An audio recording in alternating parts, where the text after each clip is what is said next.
Do we have that Pete Buttigieg clip? I don't know if we have time for it. But let's play this clip because this, I think, shows more of the administration sort of like willy-nilly a little bit, carrot and stick, carrot and stick. Here on the day that Shelley Moore Capito is showing up at the White House, 2 days earlier, the Transportation Secretary, Pete Buttigieg, comes out and says, clock's ticking.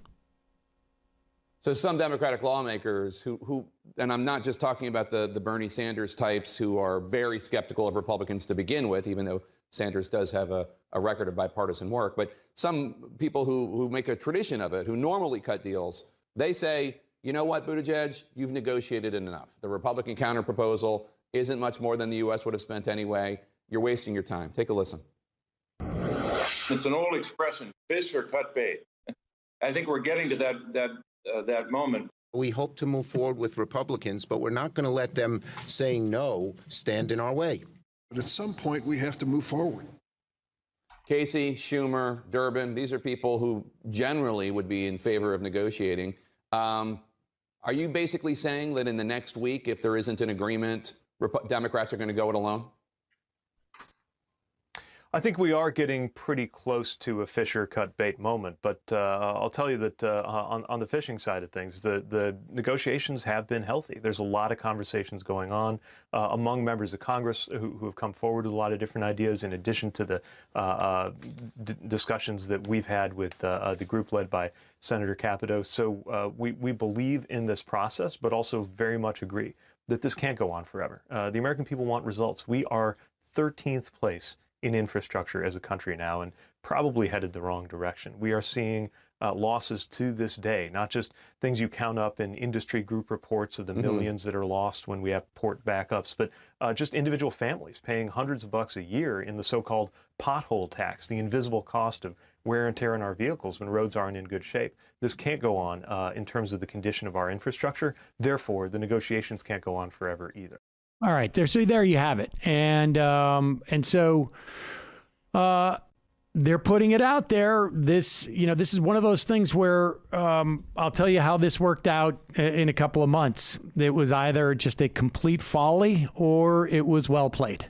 Well, we pray that it was well played. Of course. And I guess we'll have a better sense of this in the next week or two when this deadline wraps up. And speaking of deadline, if you're watching us on Peacock, we will see you tomorrow. And if you are not watching us on Peacock, we'll see you today. Hello. There you go. We got a doozy of a Tucker Carlson clip. Is there?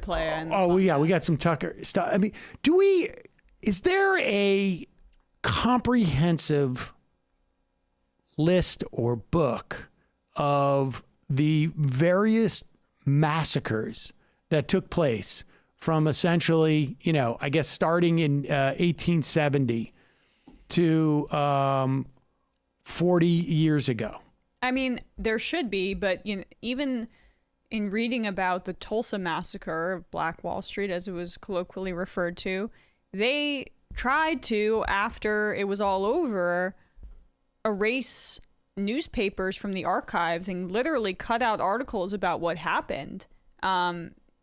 And so a lot of the information is incredibly difficult to obtain because literally the government down there was trying to make sure that the archives did not accurately depict what happened. Yeah, I'm convinced this entire conversation we're having about wokeness is a result of communications technology allowing access to history like this in a way that has never been before. Like, even to hear people from Tulsa talk about, we never really talked about this even.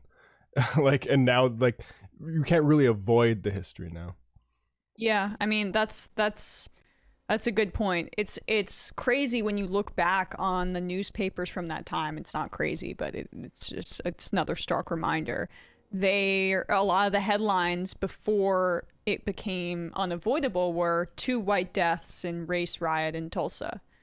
And then they just would completely discount the 300 plus Black people who were burned alive, who were murdered in that specific massacre. And there were many, many more on smaller scales that we'll never fully understand the scope of. Yeah, I'll just say I'm going back and reading the Bismarck Tribune from the first edition in 1873 when it was a weekly.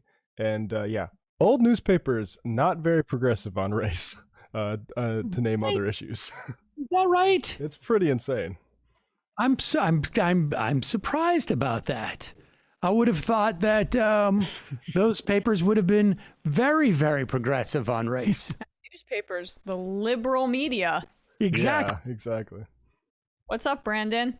Brandon Sutton is here, ladies and gentlemen, to join us in the fun half.